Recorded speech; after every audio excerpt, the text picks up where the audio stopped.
안녕하세요. 모두의 운동입니다. 남자는 어깨지라는 말을 들어보신 적이 있으실 겁니다. 많은 여성들이 넓고 듬직한 어깨와 역삼각형 몸매를 가진 남성에게 매력을 느낀다는 설문 결과도 존재합니다. 따라서 대부분의 남자들은 넓은 어깨와 역삼각형의 상체를 만들기 위해 헬스장에서 어깨 운동을 하는데 많은 노력을 쏟고 있습니다. 어깨가 넓어 보이기 위해 오버헤드 프레스, 사이드 레터럴 레이즈 등 어깨 운동으로 삼각근을 키우는 것도 좋지만 어깨가 넓어 보이는 더 효과적인 방법은 등 근육을 키우는 것입니다. 등 근육의 너비를 넓혀 V 테이퍼를 만들어 허리가 더 얇아 보이는 착시 효과를 통해 어깨와 상체 프레임이 더 넓어 보이는 효과를 얻을 수 있습니다. 여기서 가장 중요한 역할을 하는 근육이 바로 광배근입니다. 광배근은 4개의 주요 등 근육 중의 하나로 등 너비 모양에 기여를 하는 근육입니다. 이번 영상에서는 상체 프레임을 키우는 데 가장 중요한 근육인 광배근을 빠르고 효과적으로 키우는 방법에 대해 알아보겠습니다. 우리가 알고 있는 등 운동은 여러 가지 종류가 있습니다. 과연 어떤 등 운동이 광배근을 키우는 데 가장 효과적일까요? 연구 결과에 따르면 여러 가지 등 운동 중 광배근을 키우는 데 가장 효과적인 운동은 턱걸이로 밝혀졌습니다. 그러나 턱걸이로 광배근에 높은 자극을 주기 위해서는 턱걸이를 완벽한 자세로 구사할 수 있어야 한다는 전제 조건이 숨겨져 있습니다.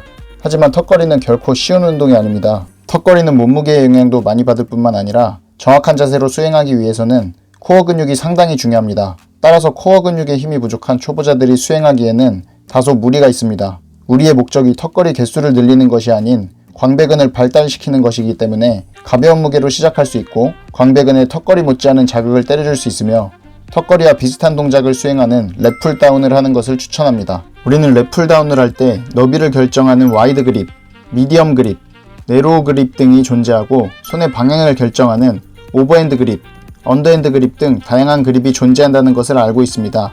하지만 광배근을 넓히기 위해 어떤 그립을 사용해야 하는지 정확히 아는 사람은 많지 않습니다. 그렇다면 어떤 너비와 손의 그립이 광배근을 키우는 데 가장 효과적일까요?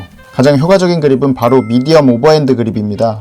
2002년에 발표된 이 연구 결과에 따르면 그림과 같은 4가지 그립 중에서 세 번째 동작의 근전도가 가장 높았습니다. 하지만 이 연구 결과는 좁은 그립의 조건이 서로 상이하여 근전도가 더 낮게 나왔을 수 있다는 의문을 제기했습니다. 그래서 8년 후인 2010년에 실시한 연구에서 손의 방향을 동일하게 유지하고 너비만 다르게 하여 총 4가지 동작으로 실험을 진행하였습니다. 그 결과 흥미로운 사실을 발견했습니다. 오버핸드 그립이 언더핸드 그립보다 근전도가 더 높게 나타났습니다. 2014년 연구에서는 다른 너비의 3가지 오버핸드 그립을 비교하였습니다. 연구 결과에서 어깨 너비의 1.5배인 미디엄 그립의 근전도가 가장 높게 나왔습니다. 따라서 당신의 목표가 광배근을 넓게 만드는 것이라면 어깨 너비의 약 1.5배 정도의 너비로 목 앞쪽에서 당기는 미디엄 오버핸드 그립으로 랩풀 다운을 하는 것이 가장 좋습니다. 사람들은 랩풀 다운을 하면서 여러가지 실수를 하곤 합니다. 이러한 실수를 주의해서 운동해야만 원하는 운동 효과를 얻을 수 있습니다. 랩풀 다운을 할 때 주의해야 할 사항은 무엇일까요? 첫 번째,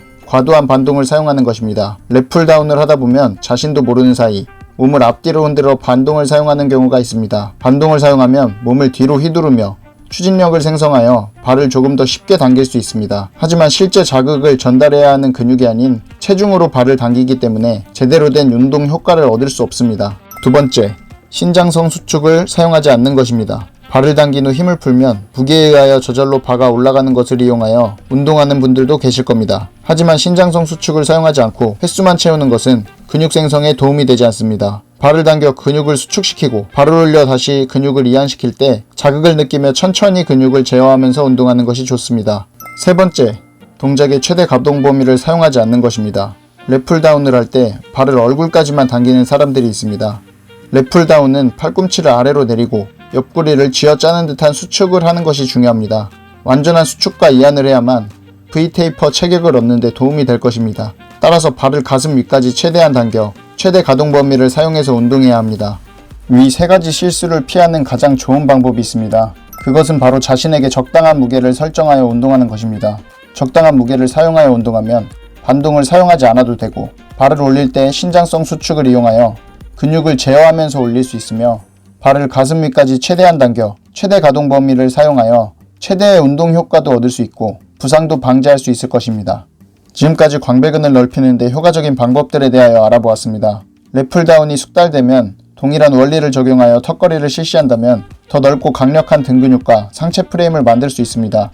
추가로 로우 계열의 수평 당기기 운동을 병행하여 진행하면 등의 너비뿐만 아니라 두께도 키울 수 있다는 점을 참고하시길 바랍니다. 다음에도 효과적인 운동 지식과 정보를 가지고 돌아오겠습니다. 제 영상의 정보가 도움이 되었다면 무드의 운동 채널 구독 버튼을 눌러주시기 바랍니다. 끝까지 시청해주셔서 감사합니다.